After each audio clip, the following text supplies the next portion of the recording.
been wanting to speak about this for a while. The covert war against His Imperial Majesty, HAILE Selassie I, the King of Kings of Ethiopia, and the plot to take the Ark of the Covenant from Ethiopia. And this is based on selected essays and investigations into the over 40-year conspiracy by His Highness Ras Yadinos Teferi, the Order of His Imperial Majesty. And that's a brotherhood right there of His Imperial Majesty.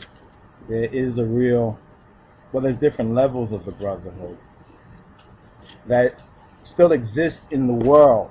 I mean, it's a real thing when we call ourselves a rastafari, although many have not understood that, and many probably would not receive or accept the truth of that. However, it's based on the second mystery, the second mystir of Christos, which was explained in St. Matthew, the Mateos Wengel Mi'raf Ashra Shos, chapter 13, verse 36, where it says, "Then Jesus sent the multitude away and went into the house, and his disciples, Talmudim, the students, or the Dekamazamorit, they came to him saying, 'Declare to us the parable,' the misale, or in Hebrew the mishle, the parable of the proverbs, or the likeness or similitude or example of the tears of the field," the tears. Now, many of us may not know about farming and agriculture, but the tears are the you could say the grain. It's not grain really, but it looks just like wheat, in other words. But it's almost like weeds in a sense. You know, basically it's like weeds. It's not really the good wheat. You know what I mean? But it looks like it. All right. Verse 37 says, "He answered and said to them, He that soweth the good seed is the Son of Man."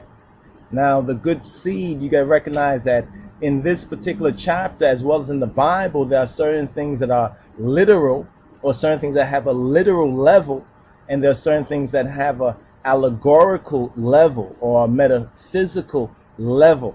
You understand? Or parabolic or parabolological, you understand, level, parabiological, should I say, level.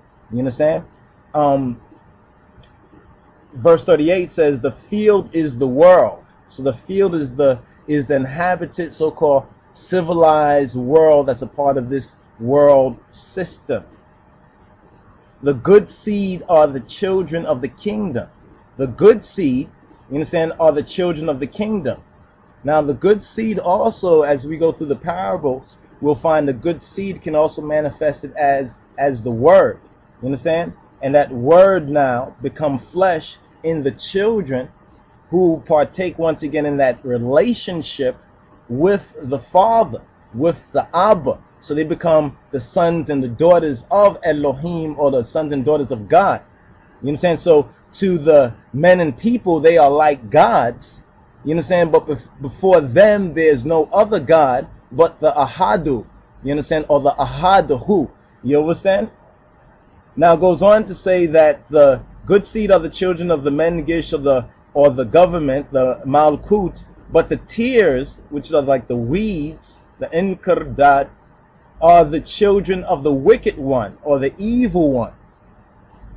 The enemy that soweth them is Diablos. The enemy that has sowed them is the devil, the slanderer. Now the harvest is the end of the world, or what some say the end of the age. More correctly, is talking about the end of this Gentile world system, or you could say white domination, politics, theology, white supremacy, others will call it. See, a lot of white people don't want to really admit that, but many white people are beginning to recognize in the truth of the scriptures and the word, and this time that we're living in, that's exactly what it's talking about. And even they're talking out and speaking out against the so-called other white people and their white system, because they recognize that it's a counterfeit, it's a fraud, right? The reapers now, the reapers are the angels. Now the reapers are the angels. Now, the angels are the messengers. So angels, when it says angels, angels can be used to refer to spiritual beings, or it can also refer to human beings. But the thing that we must remember and recognize is that we are spiritual beings at our core, and that's what Jesus Christos, that's what the Christ of His Imperial Majesty, Yehoshua HaMoshiach, that's why we receive Him. You understand? And we partake of Him, and we become one in and through Him, so that the Father and the Son abide in and through us, and we're connected now to that matrix, to that world, not to this world, but to His world, not to the world that's perishing, you understand, but to the world that's incoming. Verse 40 says, as therefore the tears are gathered and burnt in the fire, so shall it be in the end of this world. Now, as the tears, as in farming culture, you understand, in agriculture, you gather everything out of the field and then you separate the wheat from the tears, because a lot of times it grows together. You understand? It grows together, and you can't pull up one before the harvest, because then you might ruin the good one. You understand? So this is a parabolic logic here, and you have to understand this, and then you understand how it connects to this covert war against HAILE Selassie I. That in the scriptures in Matthew 13, remember that number 13, people speak about His Imperial Majesty being a Freemason, but they only understand half the story. They don't understand the fullness of it. You understand? His Majesty is a builder. He is the grand architect, the true grand architect. You understand, that sits in the east, but you have to remember that not according to the so-called Freemasonic so-called order, because the order that His Imperial Majesty is of is a much more ancient and a higher order, because it connects to the people of the book, the Bible. Are you not like the children of Ethiopians unto me, O Bane Israel? Are not the Bane Kushim like unto the Bane Israel? Yovas? Now, so when it says at the end of this age, the end of this world system, people say whether it's the 9/11, whether that end time is the Ethiopian New Year. You have to remember, just like Jacob and Esau, just like when Esau was born, you understand? And when Jacob held on to his heels, the same thing is going to happen. So it's not, the kingdom doesn't come by observation, by looking. When people say, it don't seem like, I don't see it, I got to see it. You understand? Those are the blind. You understand? Because we walk by the Amen, by the true faith, and not by sight, not by our physical earthly sight do we walk spiritually in the way of the true Christ, which is the way of His Imperial Majesty. Now, verse 41 says, the Son of Man shall send forth His angels. It didn't say the Son of God, but says the Son of Man, as Lich Teferi is the son of Ras Mekonim, and they shall gather out of His kingdom, of His Mengisht, all things that offend, and them which do iniquity. Now this brings us right to the covert war. You understand? Those that do iniquity.